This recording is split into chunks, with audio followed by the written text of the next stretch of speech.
මම අද ඔයාලට ඉදිරිපත් කරන්න සංවාක්‍ය 20 වෙනි කොටස. 20 වෙනි කොටසේදී මම ඔයාලට කිව්වා ව්‍යවහිත අනුමානය ගැන ඉදිරිපත් කරන්න කියලා. ඒ කියන්නේ ව්‍යවහිත අනුමානය කියන්නේ සංවාක්‍ය කොටස. සංවාක්‍ය ටිකක් දිග මාතෘකාවක් කොටස. අපි මෙහෙම කතා කරනවා සංවාක්‍ය කියන්නේ මොකක්ද කියලා. පොදු පදයකින් යුත් ප්‍රස්තුතයන් දෙකකින් අවම වශයෙන් එක් ප්‍රස්තුතයක් හෝ සාමාන්‍ය ප්‍රස්තුතයක් තියෙද්දී එම වෙන ප්‍රස්තුතයන් උපයෝගී කරගෙන වෙනස් ප්‍රස්තුතයක් ගම්‍ය කරගන්නා අනුමානයට අපි කියනවා සංවාක්‍යයක් කියලා. එතකොට ව්‍යවහත අනුමානය එහෙම නැත්නම් සංවාක්‍ය තර්කය තුළ නිගමනය ලැබෙන්නේ අවයව ප්‍රස්තුත දෙකක් මුල් කොටගෙන. අවයව ප්‍රස්තුත දෙක ඇති පොදු අංගයක් මත තුන්වෙනි ප්‍රස්තුතයක් අනුමාන කරගන්නා වූ තර්කය තමයි සංවාක්‍ය තර්කය කියන්නේ. එහෙනම් අවයව දෙකක් ප්‍රස්තුත දෙකක් මුල් කරගන්නවා. ඒ ප්‍රස්තුත දෙකෙන් තුන්වෙනි එයට නිගමනයක් ගම්‍ය කරගන්නවා. ඒකට පොදු පදයක් තියෙනවා. අන්නේ පොදු පදය තමයි අපිට මෙතෙන්දී වැදගත් වෙන්නේ. සුදු පාට සත්තු ලස්සනයි. අපි උදාහරණයක් බලමු. සුදු පාට සත්තු ලස්සනය. පණුවන් සුදු පාට සත්තුය. එම නිසා පණුවන් ලස්සනය. මෙතන ඔයාලට පේන්න තියෙනවා මොකද්ද? පණුවන් සුදු පාට සත්තුය කියන එක. මෙතන ලස්සනයි. එතකොට මෙතන පණුවන් ආයි සුදු පාට සත්තුය කියලා එකක් තියෙනවා. ඔන්න ඕක තමයි පොදු පදය වෙන්නේ. අනිත් එකේ තියෙන්නේ සුදු පාට සත්තු කියලා පේදි දෙකක් තියෙනවා. හැබැයි ලස්සනේ පණවන්නේ කියලා තියෙන එකවර පැටි. එහෙනම් අපි ඉතුරු වෙන එක පේලියකට ගන්නවා. එම නිසා පණුවන් ලස්සනය කියලා. මේ ඉතුරු වෙන එක අපි පේලියකට ගන්න නිසා පණුවන් ලස්සනය කියලා. එතකොට මෙහි සුදු පාට සත්තු වෙන පදයේ අවයව දෙකේ පොදු අංගය වෙනවා. එතකොට පණුවන් හා ලස්සනයන් දෙක අතර සම්බන්ධය ගොඩ නැගුවේ ඔන්න ඔය ආකාරයෙන්.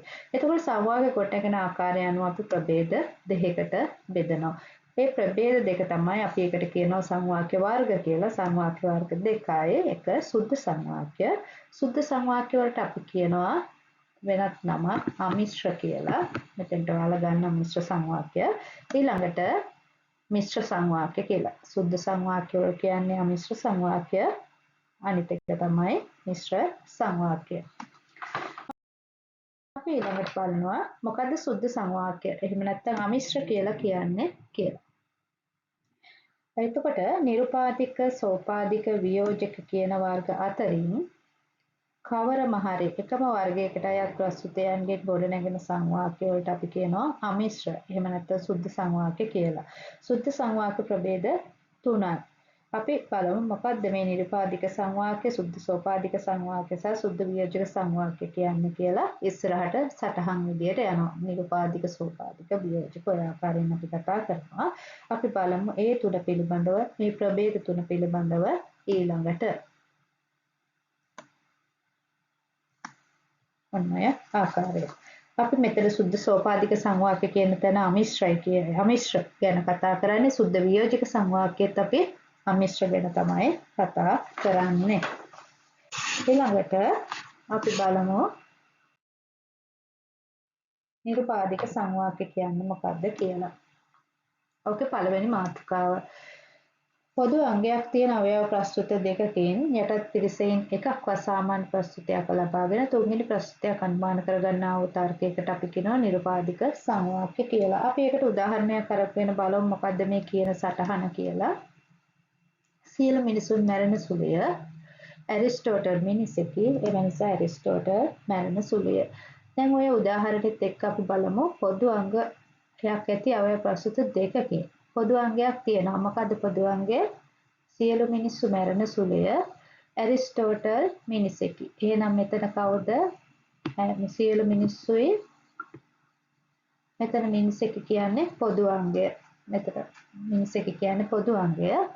එහෙම අරගෙන තුන්වෙනි ප්‍රස්තුතය මෙන්න මේ නිගමන ප්‍රස්තුතය අපි ලබා ගත්තේ ඔන්න පොදු අංගේ ඉවත් කරලා මෙතන ඇරිස්ටෝටල් මැරෙන සුළුය කියලා අපි එකතු කරලා ගත්තා. එතකොට පොදු අංගයක් ඇති අවයව ප්‍රස්තුත දෙකකින් යටත් පිරිසෙන් එකක්වත් සාමාන්‍ය ප්‍රස්තුතයක් ලබා ගන්න එක තමයි අපි කිව්වේ නිරුපාදික සංවාක්‍ය කියලා.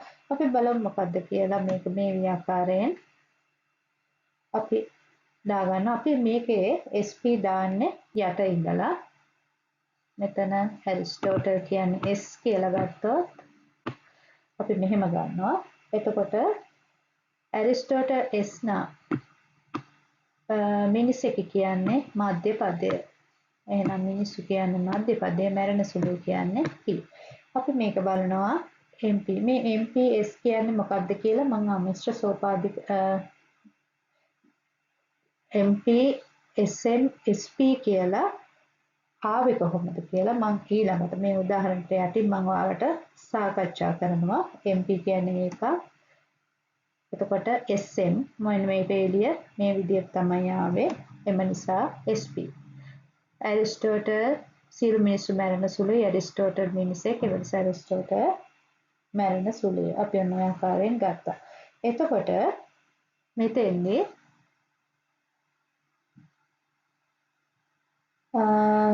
අපිට මේ පද හෙවත් වර්ග පිළිබඳ තර්කය මේදී පරීක්ෂා කරන්නේ පද අතර සම්බන්ධය. එතකොට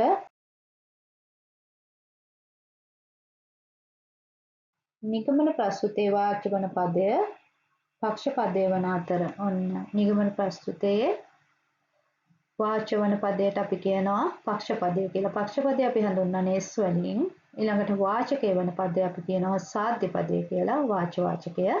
එතකොට වාචකය වෙන පදය සාධ්‍ය පදය අපි ඒක P වලින් හඳුන්වනවා. අයව ප්‍රස්තුත දෙකේ පොදු පදේ මධ්‍ය පදේ විදිහට අපි ගන්නවා. එතකොට අපි උදාහරණයක් දානවා කිසිම මාළුවෙකුට පෙනහැල්ලක් නැත කියලා. තල්මසුන් මාළුන්‍ය එම නිසා තල්මසුන්ට පෙනහැල්ලක් නැත කියලා ගන්නවා. දැන් ඔයාලට මම කලින් උදාහරණ දුන්නා ඇරිස්ටෝටල් මැරෙන සුළුයි කියලා. අපි කොහොම වෙන් රූප වලදී තිබුණා නම් ඇරිස්ටෝටල් x විදියට ගන්නවා. අපි මේකෙදි එහෙම කතා කරන්නේ නැහැ. එතකොට මෙතෙන්දී කිසිම මාළුවෙකුට පෙනහැල්ලක් නැහැ කියලා කියන්නේ ඔය ආකාරයෙන් අපි ඒක බලනවා. මෙන්න මේ ආකාරයෙන් අපි කිව්වා මේකේ යට ඉඳලා අපි එන්නේ තල්මස්සු කියන්නේ S, පෙනහැල්ල කියන්නේ P. එහෙනම් තල්මස්සු කියන්නේ S, මාළු කියන්නේ P නෙමෙයි M. මේ දෙකේ පොදු පදය තමයි මාළු කියන එක. පෙනහැල්ල කියන්නේ P. එහෙනම් MP E එක, SM එක, SP E එක. ඔය ආකාරයෙන් තමයි අපිට මේක පෙන්වන්න පුළුවන් වෙන්නේ. අපිට ඔය ආකාරයෙන් මේක පෙන්වන්න පුළුවන්. එතකොට මේ වගේ සංවාද වල සප්‍රමාණතාවය විනිශ්චය කරන්න ඇරිස්ටෝටල් රීති 6ක් ඉදිරිපත් කරනවා. අපි ඊළඟ වීඩියෝ එකෙන් රීති 6 ගේන්නේ නැහැ.